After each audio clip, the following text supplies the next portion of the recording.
maybe we'd be more likely to go to lunch with them. And we're as guilty because we didn't go the other direction. So first, let me own that. We're guilty too. But if we were in the same space, some of these interactions would have been more likely to happen, I think. Journalists would be more engaged in what we were doing. We probably would have gone to talk to them because what they're working on is really cool. I don't know if you guys want to add on to that. I just feel like there was a communication gap, and part of it was physical, actual location. No promises that that solves the whole problem, but it's certainly a piece of the problem.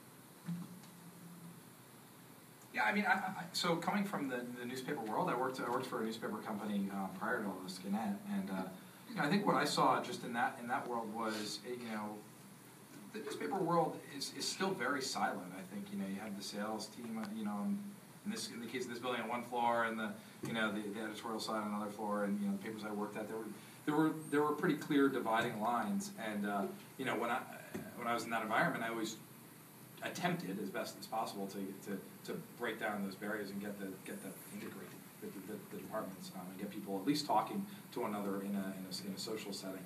And I think we could have done more of that here.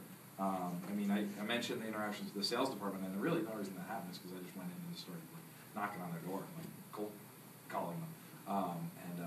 I think we could have probably set up, I don't know, a mixer or something where we actually got a chance to actually meet some more of the people in the building and interact with them directly. Is the mic still traveling, or is that